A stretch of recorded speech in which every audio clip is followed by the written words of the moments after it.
Before we begin, I need you to understand something. This isn't a story about drug addicts or Victorian prudishness. This is a story about how an entire civilization fed opium to crying babies and called it medicine. How mothers bought poison at the corner shop and were told it was love. How the most respectable pharmacies in London sold liquid death in elegant bottles and no one questioned it for 100 years. So, if you're ready to understand how good intentions paved the road to countless small graves, take a moment to like and subscribe. Phone away. Distractions silenced. Let's begin. In the beginning, long before the first cities rose from the dust of the Fertile Crescent, long before humans scratched the first symbols into clay tablets, long before the pyramids or the wheel or the written word, there was a flower.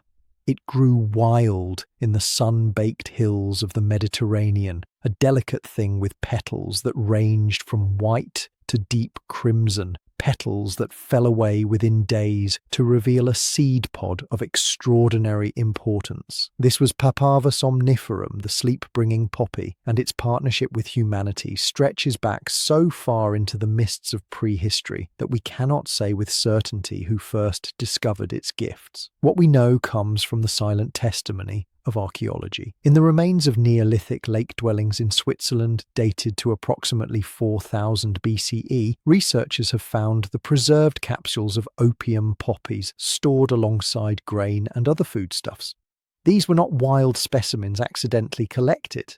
They were cultivated, harvested, and kept 6,000 years ago before Stonehenge was erected, before the Bronze Age transformed human civilization. Our ancestors were already growing poppies, and they were growing them for a reason. The plant itself seems almost designed for human use. Score the unripe seed pod with a blade, and a milky white latex oozes from the wound. Let this latex dry in the open air and it becomes a brown, gummy substance with a bitter taste and an unmistakable smell. This is raw opium, and within it are dozens of alkaloid compounds that interact with receptors in the human brain in ways that no other plant quite replicates. It dulls pain. It induces sleep. It brings a warm, floating euphoria that temporarily lifts the burden of existence. For people living in a world without anesthesia, without antibiotics, without any of the medical infrastructure we take for granted, this must have seemed like nothing less than a miracle. And so the poppy followed humanity as we spread across the ancient world, carried in pouches and planted in new soils, traded along routes that predated the Silk Road by millennia. It arrived in Mesopotamia, where the Sumerians, those ingenious people who gave us writing and the wheel and the concept of time divided into 60-minute hours, cultivated it with reverence. They called it Hulgil, the joy plant, and the ideogram they used to represent it shows the poppy pod with its distinctive shape. This was around 3400 BCE, and already the Sumerians understood that this plant was special, that it belonged in a category apart from ordinary crops.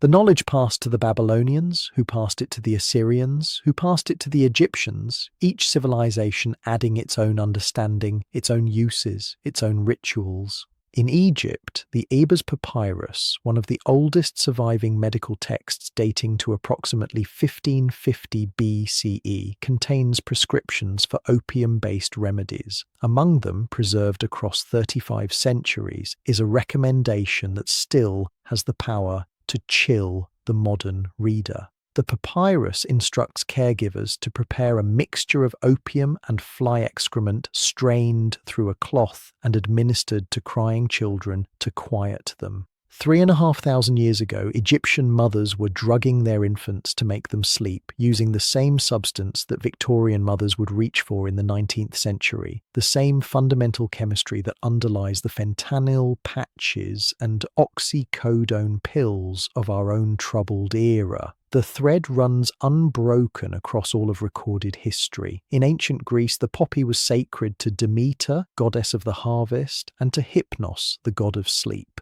Homer wrote of a drug called nepenthe given by Helen of Troy to ease the grief of soldiers haunted by war, a substance that banished sorrow and anger and brought forgetfulness of all troubles. Scholars have long debated what nepenthe actually was, but the most likely candidate is opium dissolved in wine. Hippocrates, the father of Western medicine, who gave us the oath that doctors still swear today, prescribed opium for a variety of ailments. He called it meconium and recommended it for epidemics, for diseases of women, for internal complaints. Galen, physician to emperors, considered it one of the most important drugs in his pharmacopoeia. Dioscorides, whose De Materia Medica remained the standard pharmaceutical reference for 1500 years, described in careful detail how to prepare opium, how to identify quality specimens, how to administer it for maximum effect. The Romans embraced it with their characteristic enthusiasm for anything that promised pleasure or relief. Marcus Aurelius, the philosopher-emperor whose meditations remain a touchstone of Stoic thought, was reportedly dependent on a daily dose of opium prescribed by his physician Galen to help him sleep. Even the wisest of rulers, it seems, needed help escaping the weight of empire. When Rome fell and Europe descended into the chaos of the early medieval period, much classical knowledge was lost or scattered. But the poppy endured, preserved in monastery gardens where monks copied the old medical texts and kept the flame of learning alive. And it flourished even more magnificently in the Islamic world, where the golden age of Arabic scholarship produced advances in medicine, mathematics, and science that would eventually reawaken Europe from its long intellectual slumber. The great Persian physician Ibn Sina, known to the West as Avicenna, included extensive discussions of opium in his Canon of Medicine, completed around 1025 CE. This encyclopedic work, which synthesized Greek, Roman and Arabic medical knowledge into a coherent system, would become the standard medical textbook in European universities for over 500 years. Avicenna described opium as the most powerful of the stupefacents, documenting both its therapeutic applications and its dangers with a precision that earlier writers had lacked. He knew it could kill, he knew it could enslave, and he prescribed it anyway, because the alternative, leaving patients to suffer without relief, seemed worse. Arab traders carried opium along the Silk Road, that network of caravan routes that connected the Mediterranean to China, spreading not just the substance itself, but the knowledge of its preparation and use. By the time Europeans began their age of exploration, opium was established throughout Asia, each culture adapting it to local customs and contexts. From the opium dens of China to the bhang preparations of India to the refined medical traditions of Persia and Arabia. And then came a figure who would transform opium from an ancient folk remedy into a modern medicine with a name that would echo through centuries. Philippus Aureolus Theophrastus Bombastus von Hohenheim, known to history as Paracelsus, was a Swiss physician and alchemist born in 1493, a contemporary of Luther and Copernicus, a man who stood at the threshold between the medieval and modern worlds. Paracelsus was brilliant, arrogant, iconoclastic, and utterly convinced that the medicine of his day was built on a foundation of ancient error. He publicly burned the books of Galen and Avicenna, declaring that his own shoe buckles knew more about medicine than those venerated authorities. He wandered across Europe learning folk remedies and practical techniques, synthesizing them with his own alchemical experiments. And sometime around 1527, he created a preparation that he called laudanum. The word itself comes from the Latin laudare, meaning to praise, and in that naming we see the attitude that would define attitudes toward opium for the next 400 years. This was not merely useful, it was praiseworthy, it was something to be celebrated. Paracelsus kept his exact formula secret, as alchemists did, but we know it contained opium dissolved in alcohol along with various other ingredients, including possibly gold, pearls, and henbane. He carried it with him in the pommel of his sword and reportedly used it to treat everything from pain to asthma to dysentery.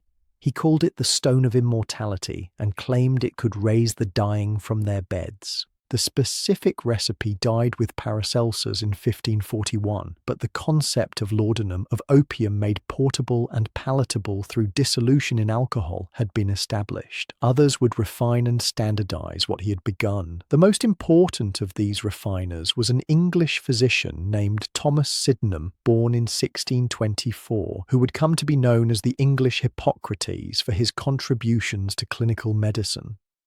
Sydenham was a practical man, less interested in theoretical debates than in what actually worked at the bedside. He treated patients during the Great Plague of London and the epidemics that followed. He saw more suffering in his career than most people see in nightmares, and he came to believe with passionate conviction that opium was the single greatest gift God had given to humanity for the relief of that suffering. Among the remedies which it has pleased Almighty God to give to man to relieve his sufferings, he wrote, "None is so universal and so efficacious as opium." Read that sentence again. This was not some marginal figure or quack peddler. This was the most respected physician in England invoking divine providence to endorse a drug.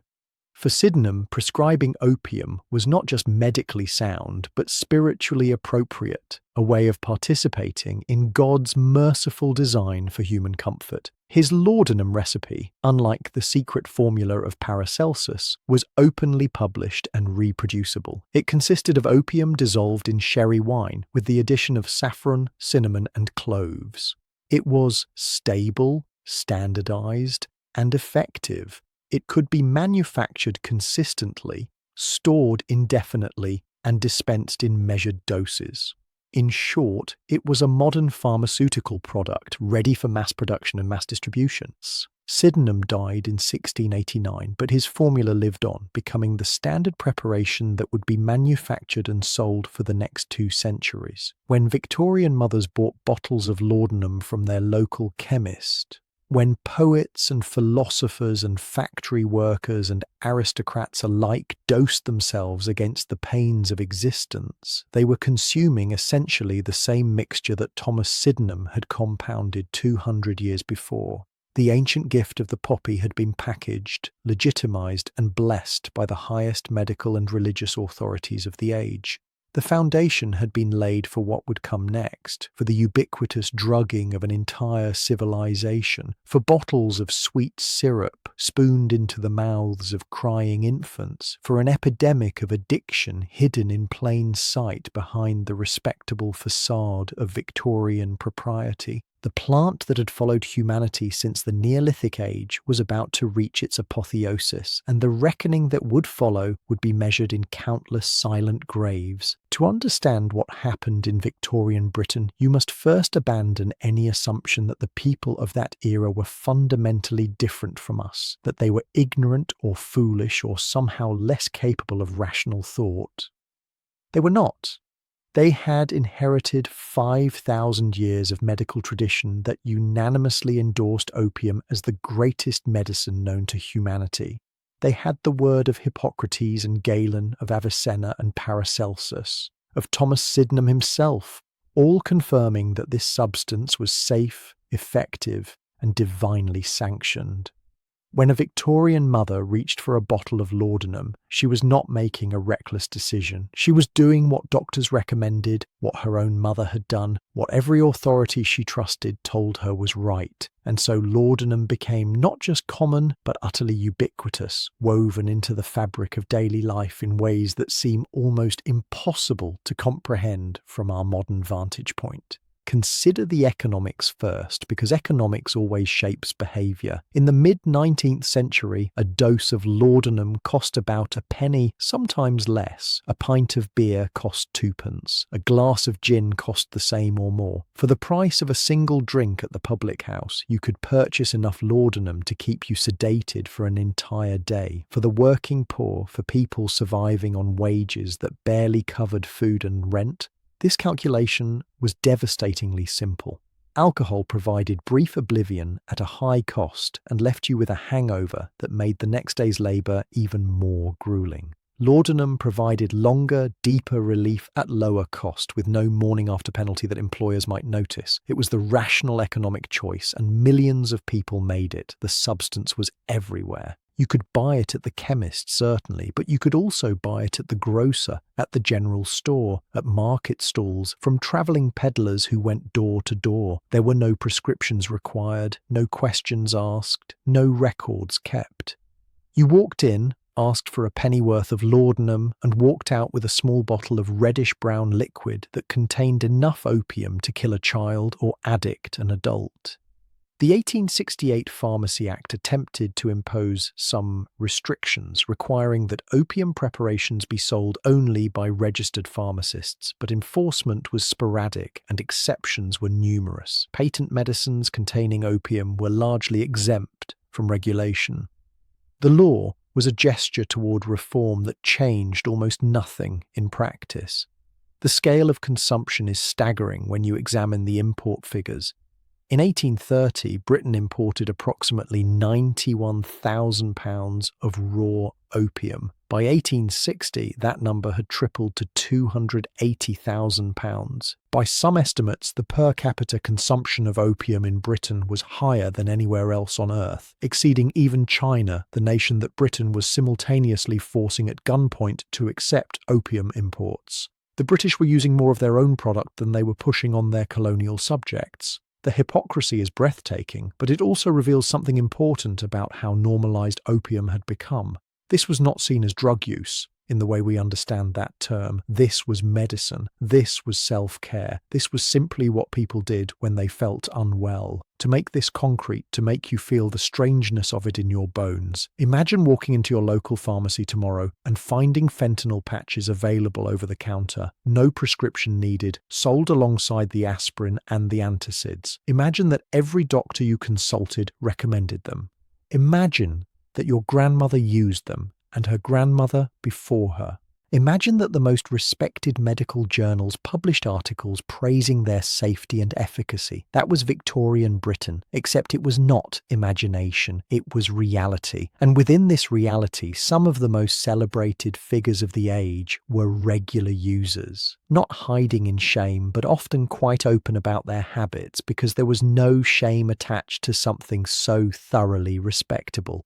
Samuel Taylor Coleridge, one of the founders of English Romantic poetry, began taking laudanum for rheumatic pain and dysentery in his 20s and never stopped. His most famous poem, Kubla Khan, was allegedly composed in an opium dream, a vision that came to him during a laudanum-induced sleep, and that he frantically tried to transcribe upon waking before a visitor interrupted him and the rest of the dream dissolved forever. Whether this account is literally true or partly mythologized, it shaped the romantic image of opium as a key to creative vision, a door to realms of imagination inaccessible to the sober mind. Coleridge spent decades struggling with what he called his accursed habit, knowing it was destroying him, unable to stop. Thomas de Quincey made his addiction the subject of literature itself. His Confessions of an English Opium Eater, published in 1821, was a sensation, a candid autobiographical account of his descent into opium dependency and the strange dreams and torments it produced. De Quincey had started taking laudanum for facial neuralgia when he was a young man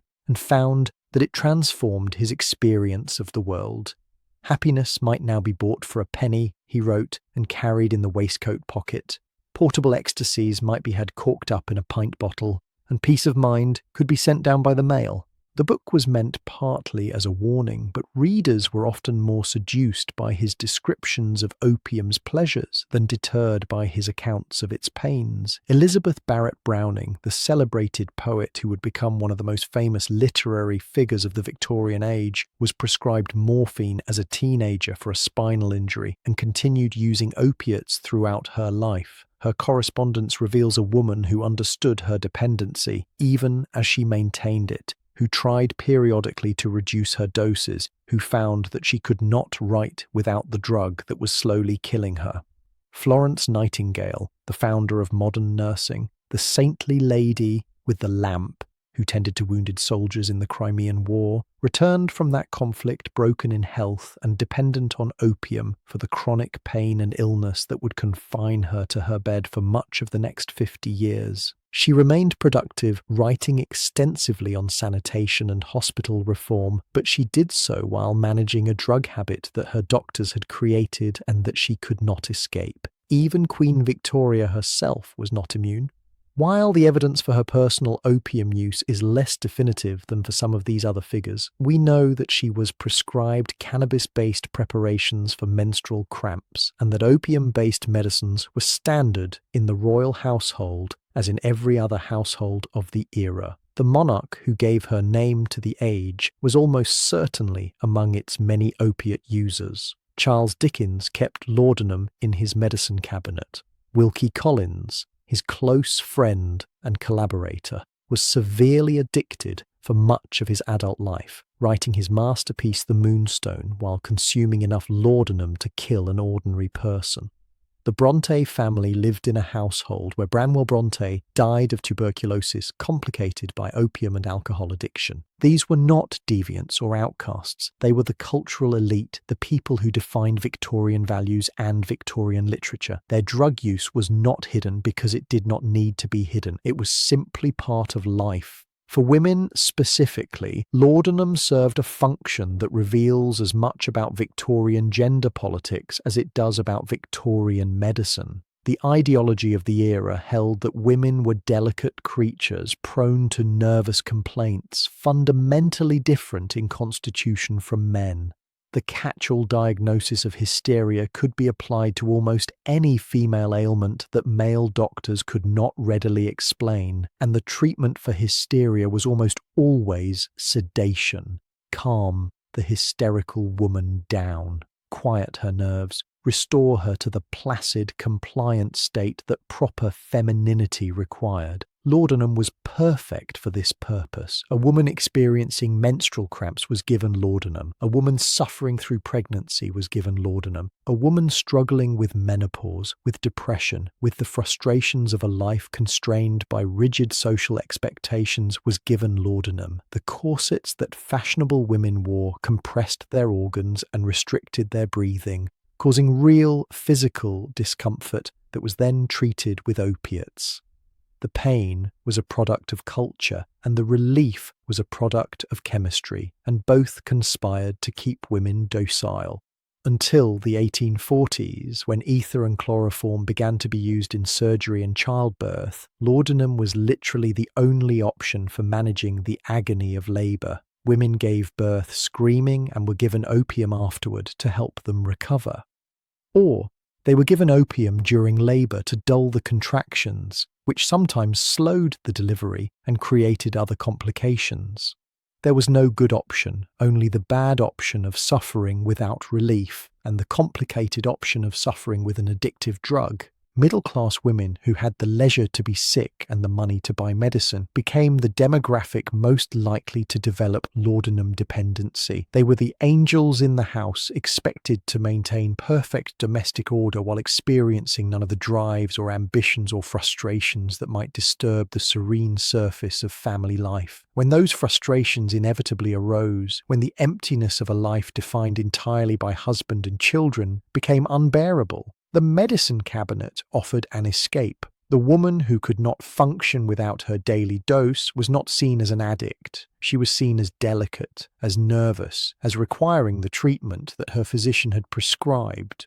Her silence was purchased with opiates, and everyone agreed this was appropriate. But it was among the working class that laudanum consumption reached its most dramatic heights, and nowhere more than in the fens of eastern England, that flat, marshy, malarial landscape stretching across parts of Lincolnshire, Cambridgeshire and Norfolk. The fens had been drained and converted to farmland over the preceding centuries, but the legacy of the marshes persisted in the form of endemic illness. Ague, as malaria was then called, swept through the population in regular epidemics. Rheumatism crippled workers who spent their days knee-deep in wet soil. The damp cold settled into bones and joints and never quite left, and there was no medical infrastructure, no hospitals, no doctors affordable to agricultural labourers earning a few shillings a week. There was only the chemist and the market stall and the penny bottle of laudanum. Travellers to the fens in the mid-19th century described a population that seemed almost universally addicted.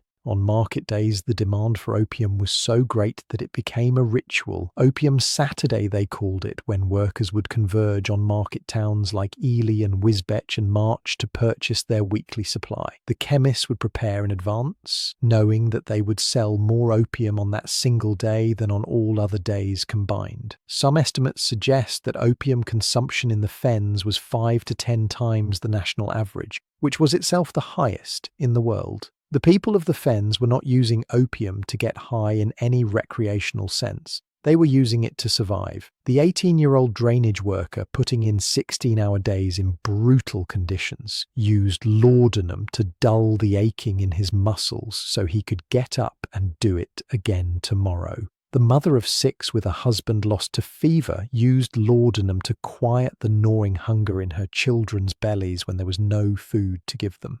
The elderly widow, with joints swollen and twisted by decades of hard labour, used laudanum because it was the only thing that made the pain bearable. This was not indulgence. This was coping. This was getting through another day in a life that offered no gentler alternatives. The same pattern held in the industrial cities, in the textile mills of Lancashire and the coal mines of Wales and the ironworks of the Midlands. Factory workers put in shifts of 12, 14, 16 hours in conditions of unimaginable danger and discomfort. There was no workers' compensation for injuries, no sick leave, no safety regulations worthy of the name. If you got hurt on the job, you either kept working or you starved. Laudanum allowed you to keep working. It masked the pain of repetitive strain injuries, of burns from molten metal, of lungs scarred by coal dust. It let you function when your body was screaming at you to stop. For a penny a dose, it bought you another day of wages, another week of survival. The economics were inescapable. A worker earning perhaps 10 shillings a week could afford to spend a few pence on laudanum, but could not afford to miss a day of work. The drug was not competing with medical treatment because there was no medical treatment available. It was competing with gin, with despair, with the final escape of suicide. And compared to those alternatives, laudanum seemed benign. It was quieter than alcohol, left you more functional, did not lead to the public drunkenness that respectable society found so distasteful. A man who came home from the factory and drank himself insensible was a disgrace. A man who came home and took his drops and sat quietly by the fire was merely unwell. The distinction mattered enormously in a society obsessed with propriety, and it helped ensure that opium addiction remained invisible even as it spread through the population like a slow-moving plague. When you cannot escape your life, you escape your consciousness. When the world offers only exhaustion and pain, the bottle offers peace. When every authority tells you this is medicine, you take your medicine and count yourself fortunate that relief exists. That was the logic of Victorian opium use, and it was not illogical at all. It was the rational response to an irrational system, a world that demanded impossible labour and offered no support for the bodies it broke. The tragedy is not that people used laudanum. The tragedy is that they had so little else. Now we come to the part of this story that is hardest to tell and hardest to hear, the part that has been waiting beneath the surface of everything we have discussed so far, the part that turns this history from a curious tale of bygone habits into something that should make you feel sick with recognition and grief. We must talk about the children. We must talk about the babies who were drugged into silence and who never woke up, about the infants who wasted away in their cradles while their mothers worked 18-hour shifts in the mills, about the tiny bodies that were buried in churchyards across England by the thousands while society looked the other way. We must talk about Mrs. Winslow's soothing syrup. The name itself is a masterpiece of marketing, conjuring the image of a kindly grandmother figure offering comfort and relief. Mrs. Charlotte Winslow was a real person, a nurse and midwife from Maine in the United States, and her son-in-law began manufacturing the syrup that bore her name in 1849. Within a few years, it had crossed the Atlantic and become one of the most popular patent medicines in Britain. The advertising was relentless and brilliantly crafted to appeal to exhausted mothers. Perfectly harmless, the labels proclaimed. Softens the gums, allays all pain, relieves wind, regulates the bowels. It was marketed as every mother's friend, as something that should be in every household where there were children. The bottles were beautiful things, with elegant typography and reassuring images, the kind of packaging that suggested quality and care. What the labels did not say, what the advertisements carefully obscured, was that the active ingredient was morphine sulfate, a derivative of opium that was even more potent than laudanum.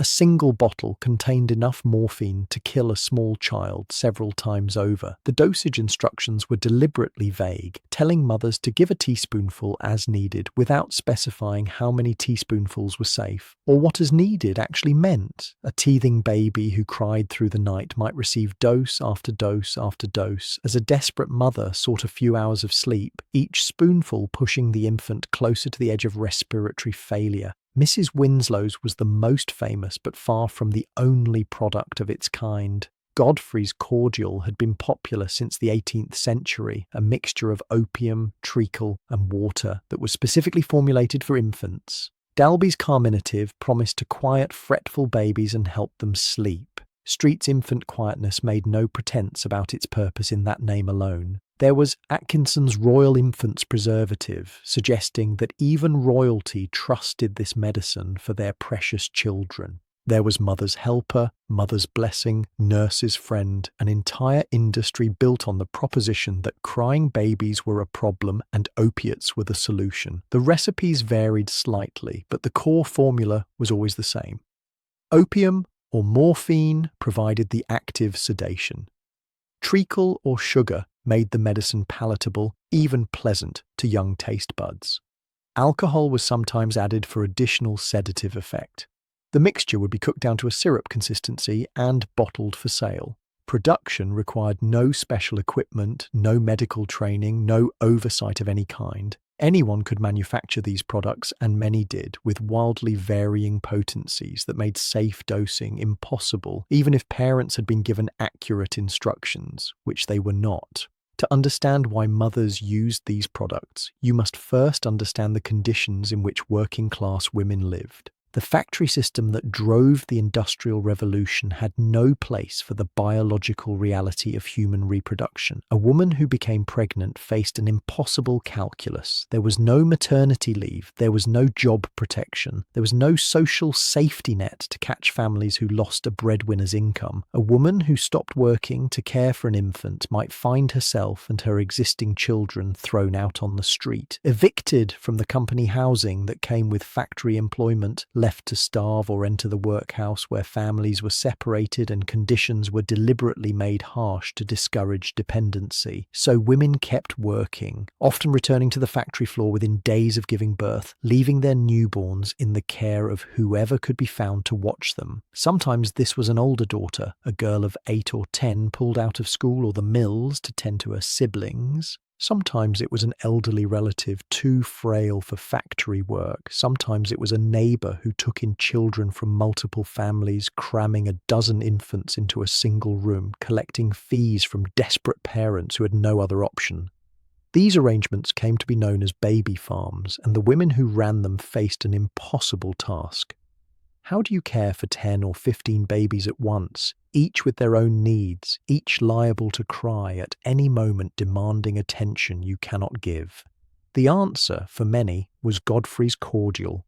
A few drops in each baby's bottle would keep them quiet for hours. A few more drops if they started to fuss. The babies slept. The caretaker could manage. The machine kept running. The mothers who came home after their shifts found their children peaceful and assumed all was well. But there were other reasons too, reasons that had nothing to do with neglect or necessity, reasons rooted in the genuine suffering of infants and the genuine love of parents who wanted to help. Teething is painful. Every parent knows this, knows the misery of a baby whose gums are swollen and tender, who cannot be comforted, who cries for hours on end because their mouth hurts and they cannot understand why. In the 19th century, teething was considered far more dangerous than we understand it today. Medical authorities believed that the eruption of teeth could cause fevers, convulsions, even death. A teething baby was a baby in crisis, and a loving parent would naturally want to do something, anything, to ease that crisis. Colic, too, is a real condition that causes real suffering, hours of inconsolable crying that exhausts both infant and parent. Diarrhea killed thousands of babies every year in an age before oral rehydration therapy, and the opiates in soothing syrups did actually slow the gut and reduce the fluid loss, providing what looked like genuine medical benefit. A mother giving her colicky baby a spoonful of Mrs. Winslow's was not being negligent. She was doing exactly what the advertising told her to do, what her neighbours told her to do, what even many doctors would have advised. She was being a good mother by the standards of her time. She was trying to help. The deaths, when they came, were quiet.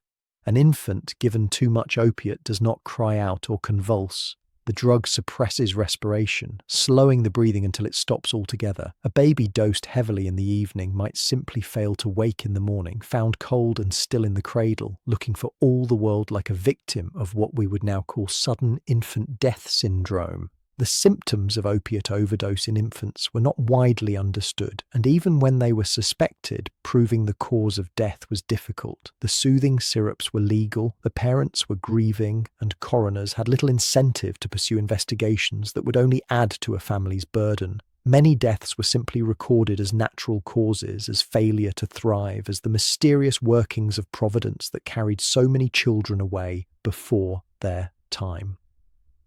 But there was another way that these drugs killed, slower and more insidious than acute overdose.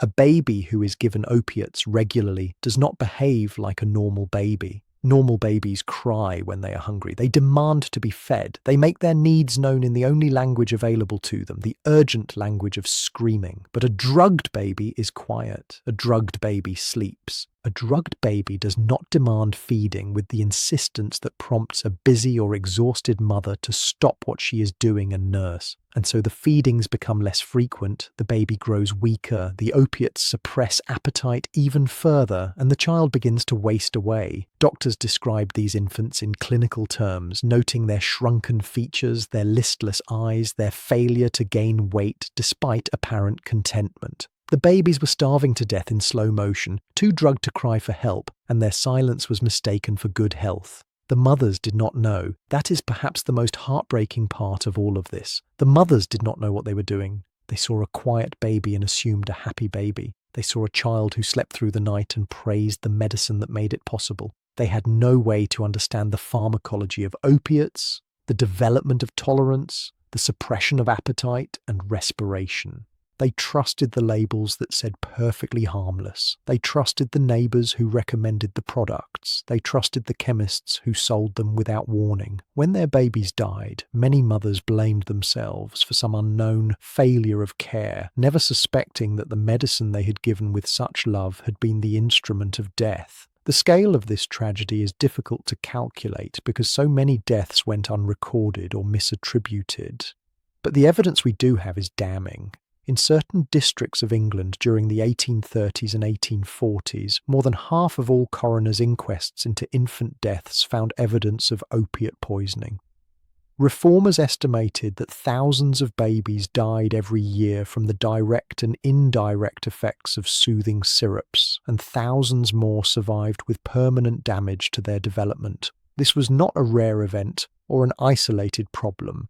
It was a mass poisoning hidden in plain sight, normalized to the point of invisibility. Some people did see, some people tried to sound the alarm. Dr. Robert Christison, a Scottish toxicologist and professor at Edinburgh, spent years studying opium poisoning and warning about the dangers of infant sedatives. He testified before parliamentary committees, published papers in medical journals, and argued passionately that these products should be regulated or banned. The Lancet, the prestigious medical journal, ran investigations exposing the opium content of popular soothing syrups, naming names and quantifying doses in an attempt to shock the public into awareness. Friedrich Engels, documenting the lives of the working class in Manchester, wrote with horror about the opium that was given to young children to keep them quiet, and noted that a disproportionately large number of deaths occurred among them. These voices were not entirely ignored. Parliamentary inquiries were convened, reports were written, speeches were made. But the machinery of reform ground slowly, meeting resistance at every turn. The manufacturers of patent medicines were profitable and politically connected. They advertised heavily in newspapers, which made editors reluctant to run critical stories. They argued that their products filled a genuine need, that regulation would harm the very families reformers claimed to want to help. Politicians worried about being seen as interfering with the free market or imposing on personal liberty. The public, exhausted and distracted by the demands of daily survival, did not march in the streets demanding change. And so the syrups remained on the shelves, and the beautiful bottles kept appearing in nurseries. And the quiet deaths continued year after year, decade after decade, while the people who saw the truth clearly were left to rage against a system that would not listen. The Pharmacy Act of 1868 imposed some restrictions, but left patent medicines largely untouched. Meaningful regulation would not come until the 20th century. Mrs. Winslow's soothing syrup was finally banned in Britain in 1930, more than 80 years after it first appeared on the market, after untold thousands of children had been killed by its contents. The last advertisements for the product featured smiling babies and grateful mothers, marketing death as love until the very end.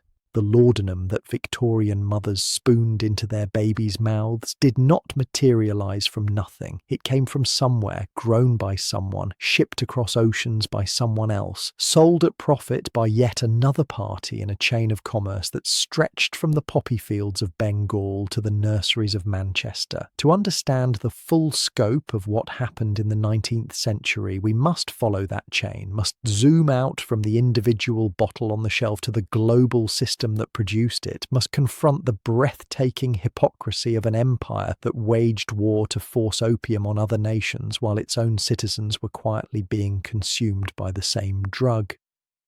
The story begins in India, in the fertile floodplains of Bengal, where the British East India Company had established dominion over tens of millions of people. The company was not merely a trading enterprise, but a sovereign power unto itself, commanding armies, collecting taxes, administering justice, and above all seeking profit. And in opium, it found one of the most profitable commodities imaginable. The company established a monopoly over opium production in Bengal, requiring farmers to cultivate poppies and sell their harvest exclusively to company agents at prices the company set. The raw opium was processed in vast factories in Patna and Benares, where workers mixed and moulded it into balls that were packed into chests for export.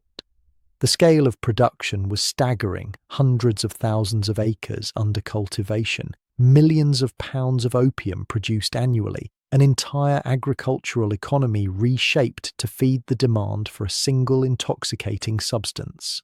But the demand that drove this production was not primarily domestic. Britain consumed plenty of opium, as we have seen, but the largest market by far was China. The Chinese had developed a taste for opium smoking, a habit that spread rapidly through the population despite imperial edicts attempting to suppress it. The Qing dynasty saw what opium was doing to its people, saw the addiction spreading, saw the silver draining out of the country to pay for imports, and attempted to ban the trade. British merchants, backed by British warships, had other ideas. The triangular trade that enriched the British Empire operated on a simple and ruthless logic. Britain wanted tea from China, vast quantities of it, to satisfy a national addiction that was itself a remarkable phenomenon. But China wanted little that Britain produced, creating a trade imbalance that drained British silver eastward. Opium solved this problem. Indian opium was shipped to China, where it was exchanged for silver. That silver was then used to purchase tea, which was shipped to Britain. British manufactured goods, primarily textiles, were shipped to India to pay for the opium. Each leg of the triangle generated profit, and the whole system depended on Chinese addicts consuming ever-increasing quantities of the drug. When the Chinese government attempted to enforce its prohibition, seizing and destroying 20,000 chests of British opium at Canton in 1839, the British response was war. The First Opium War lasted from 1839 to 1842 and was less a war than a demonstration of industrial military superiority. British steamships armed with modern artillery devastated Chinese coastal defences and sailed up rivers to threaten inland cities. The Qing forces, brave but hopelessly outmatched technologically, could not resist. The Treaty of Nanking that ended the conflict forced China to cede Hong Kong to Britain, open 5 ports to foreign trade, pay an enormous indemnity, and most importantly, accept the continuation of the opium trade that the war had ostensibly been fought over. The Second Opium War from 1856 to 1860 completed the humiliation. British and French forces occupied Beijing and burned the Summer Palace, one of the great architectural treasures of Chinese civilization, as punishment for Chinese resistance. The Treaty of Tientsin that followed legalized the opium trade explicitly, removing any pretense that this was about anything other than the right to sell drugs to a captive market.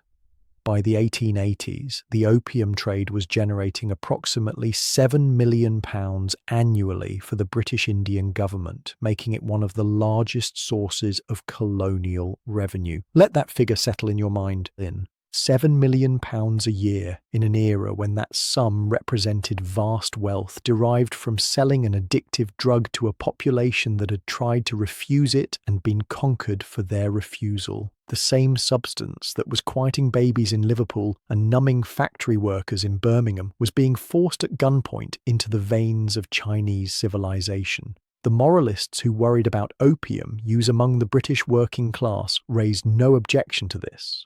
Or, if they did, their objections were easily overridden by economic necessity. Hypocrisy of this magnitude requires either extraordinary self-deception or extraordinary cynicism, and Victorian Britain seems to have possessed both in abundance. Across the Atlantic, the American market for opiates was developing along its own trajectory, even more chaotic than Britain because even less regulated. The United States in the 19th century had essentially no federal drug laws and minimal state oversight of medicine. Anyone could manufacture and sell any substance, claim any benefit, and face no legal consequences when those claims proved false or deadly. Patent medicines flourished in this environment like bacteria in a warm petri dish. The American versions of soothing syrups proliferated alongside countless other opiate-containing nostrums marketed for every conceivable ailment. Laudanum was sold freely.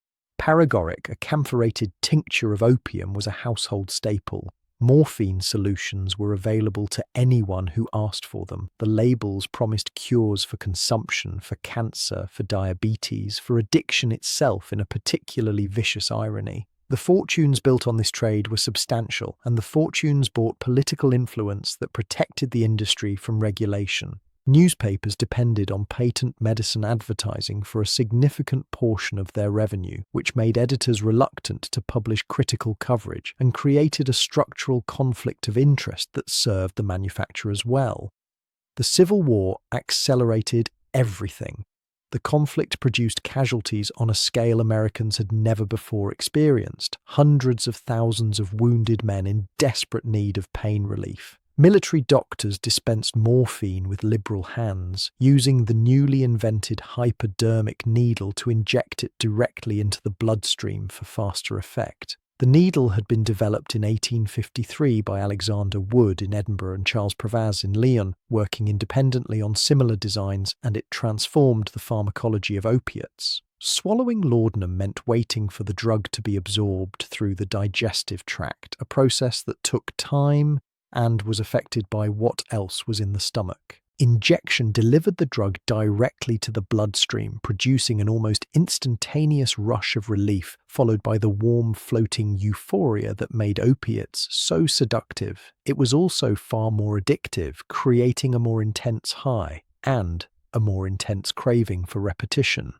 Soldiers who received morphine injections on the battlefield often left the war with a dependency that their doctors had created. The phenomenon became so widespread that it acquired a name, though not the one we would use today. They called it soldier's disease, this craving that sent veterans back to the pharmacy again and again for the drug that had first been given to them in a hospital tent at Antietam or Gettysburg. Estimates of the number of addicted veterans vary widely, but even conservative figures suggest tens of thousands of men returned from the war dependent on morphine, a hidden cost of the conflict that would ripple through families and communities for decades. The chemistry itself was advancing rapidly, and each advance seemed to solve one problem while creating another. Friedrich Serturner, a German pharmacist's apprentice, had isolated the active compound in opium back in 1804, demonstrating that the drug's effects came from a specific chemical that could be extracted and purified. He named his discovery morphine after Morpheus, the Greek god of dreams, and in doing so created the first of what would become a long line of increasingly potent opiates.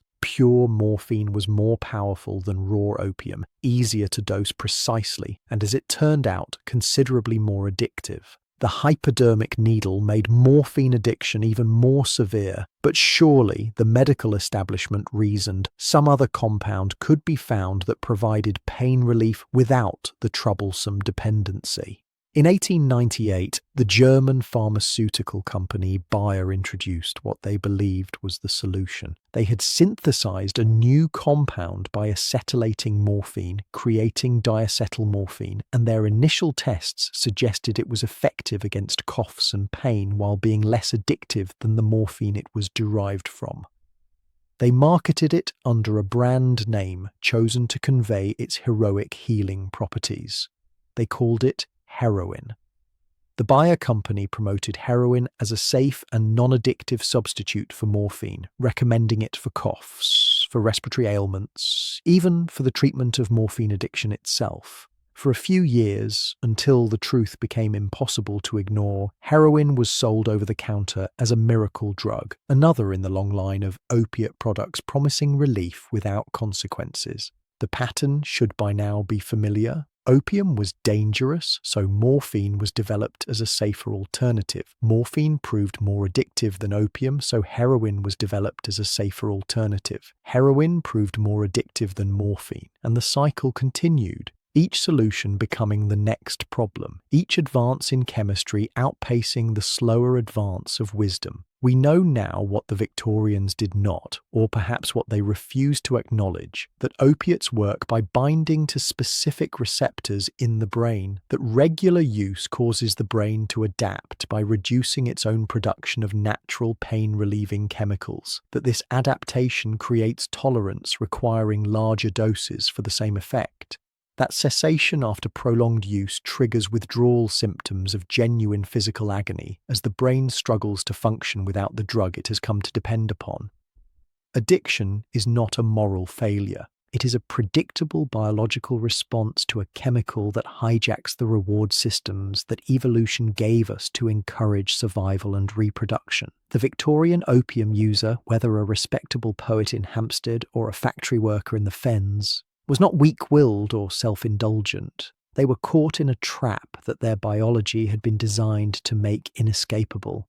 The empire of opium was built on that trap. Every bottle of laudanum, every soothing syrup, every morphine injection, every packet of Bayer heroin represented not just a commercial transaction, but the creation of a customer who would need to keep buying. The business model of the opiate trade Whether conducted by the East India Company in China or by patent medicine manufacturers in Kansas, depended on dependency. The product created its own demand. The customer, once hooked, had no choice but to return. This was the machinery of profit driving the machinery of addiction, gears meshed perfectly, grinding human bodies into revenue, and it operated in plain sight with the blessing of governments and the investment of respectable capitalists who saw nothing wrong with the enterprise that made them rich. The reckoning, when it finally came, arrived not as a single moment of clarity, but as a slow accumulation of pressures that eventually made the old ways unsustainable. The change was driven by reformers who genuinely cared about the suffering they witnessed, but it was also shaped by prejudices and anxieties that had little to do with public health and everything to do with who was using drugs and where they were using them.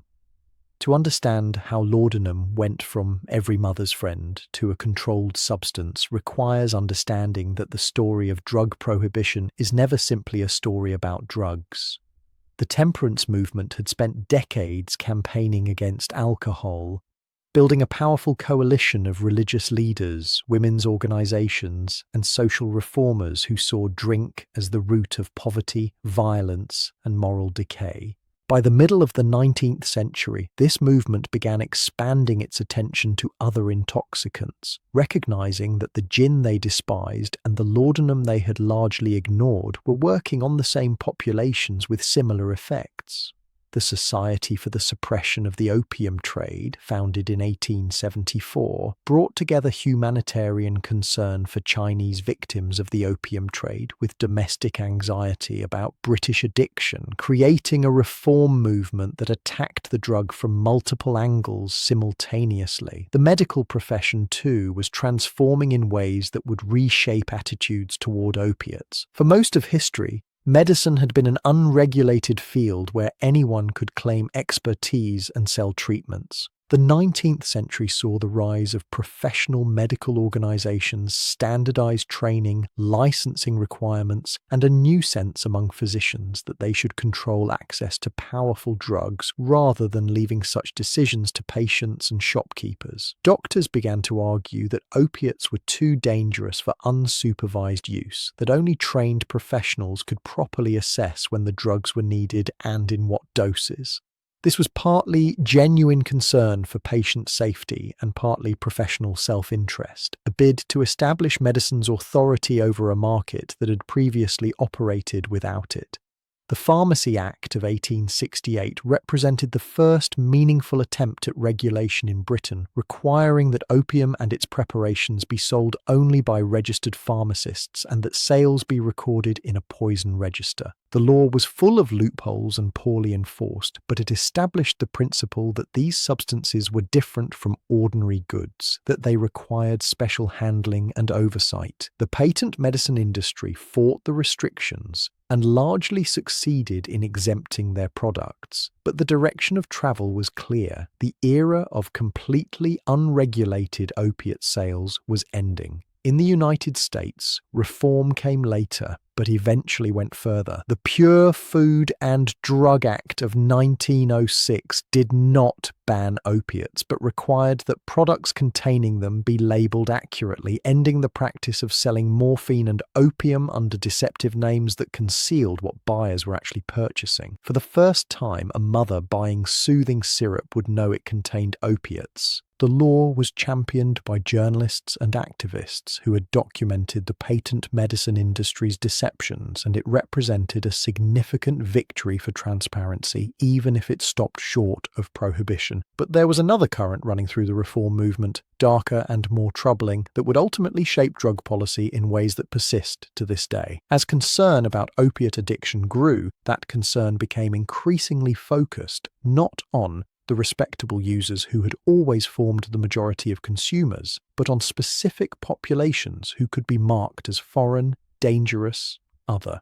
Chinese immigrants had arrived in large numbers during the Gold Rush and the construction of the Transcontinental Railroad, and they brought with them the practice of smoking opium in communal establishments that came to be called opium dens. The dens were not significantly more harmful than the laudanum bottles in middle-class medicine cabinets, and Chinese immigrants used opiates at rates no higher than the general population. But the dens were visible, exotic, and associated with a racial group that much of white America viewed with suspicion and hostility. The image of the opium den, dark and seductive and filled with prone Chinese figures lost in narcotic dreams, became a staple of sensationalist journalism and a powerful symbol of foreign contamination. San Francisco passed the Opium Den Ordinance in 1875, generally considered the first anti-drug law in American history, and it was explicitly targeted at Chinese establishments while leaving other forms of opiate consumption untouched. A white woman taking laudanum for her nerves was engaging in medicine. A Chinese man smoking opium in a den was engaging in vice. The drug was the same, but the perception was entirely different, shaped by race and class and the anxieties of a nation grappling with immigration and rapid social change. This pattern would repeat as drug policy developed.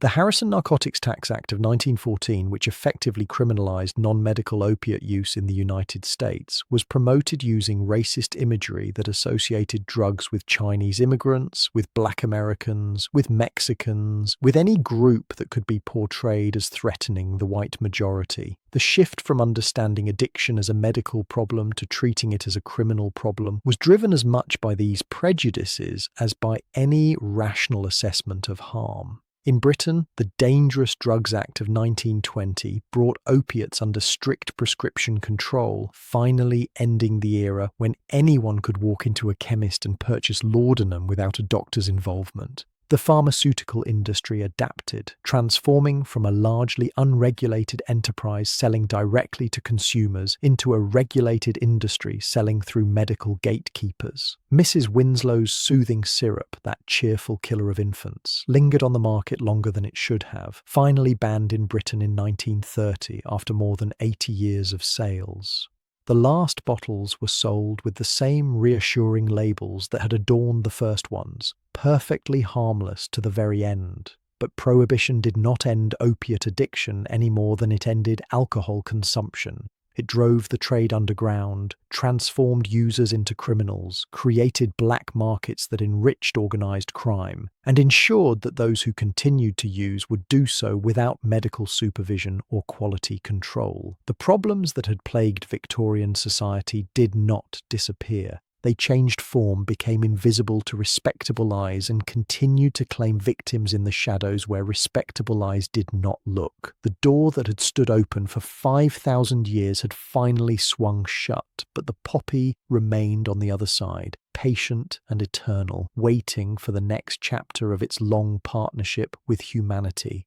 If this history feels distant, safely contained in the sepia-toned past where it cannot touch us, consider what happened in the United States beginning in the 1990s. A pharmaceutical company called Purdue Pharma developed a new formulation of oxycodone, a synthetic opioid, and released it under the brand name OxyContin in 1996. The company's marketing materials emphasized that the drug's time-release mechanism made it less addictive than other opioids, that the risk of dependency was minimal, that doctors could prescribe it freely without fear of creating addicts. Sales representatives fanned out across the country, visiting physicians' offices, distributing literature, offering incentives, building a market for a drug that was in fact devastatingly addictive. The company knew. Internal documents revealed later in litigation showed that Purdue Pharma understood the addictive potential of OxyContin far better than their marketing suggested. They knew that the time-release mechanism could be defeated by crushing the pills, and that patients were doing exactly that to get a more intense high. They knew that prescriptions were being diverted to the black market. They knew people were becoming dependent, and they kept selling, kept marketing, kept claiming that addiction was rare and manageable, because the profits were too enormous to abandon. The Sackler family, who owned Purdue Pharma, became one of the wealthiest families in America. Their name gracing museums and universities, their philanthropy celebrated while their product killed. By the time regulators and prosecutors began to act, hundreds of thousands of Americans had become addicted to OxyContin and its successors. When prescriptions became harder to obtain, many users turned to heroin, which was cheaper and more available. When heroin supplies were cut with fentanyl, a synthetic opioid 50 times more potent than heroin, overdose deaths exploded. The opioid epidemic has now killed more Americans than died in the Vietnam War, in the Korean War, in both world wars combined. And it happened because a pharmaceutical company told the same lie that Bayer told about heroin in 1898, the patent medicine manufacturers told about their soothing syrups in the 1850s, that had been told in one form or another since Paracelsus first gave opium a name that meant worthy of praise. Different century, same pattern. The mechanism of deception adapts to its era, but the underlying dynamics remain constant. Pain is real, and people will pay almost anything to escape it. The desire to relieve suffering is among the most human of impulses, and any substance or product that promises relief will find a market. Where there is a market, there is profit, and where there is profit, there is incentive to minimize risks and exaggerate benefits, to keep selling even when the bodies begin to pile up. The Victorian mother who dosed her teething infant with Mrs. Winslow's soothing syrup was not evil. She was exhausted, desperate, and deceived. She trusted authorities who told her the product was safe. She did what her neighbors did, what advertisements encouraged, what seemed like the loving choice in an impossible situation. We judge her across the distance of history as if we would have known better, as if we are immune to the deceptions of our own time, as if we are not right now trusting products and authorities that future generations will condemn with the same bewildered horror we feel contemplating those beautiful bottles of infant poison. We are still being sold lies. The only question is which ones? The poppy still blooms in fields across the world, in Afghanistan and Tasmania and the mountains of Mexico, beautiful and indifferent, producing its alkaloids as it has for millennia.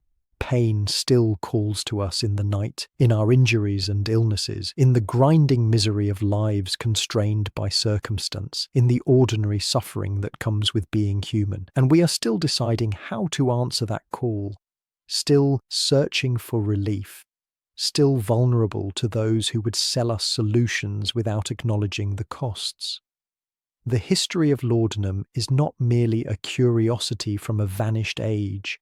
It is a mirror, and what it reflects is ourselves.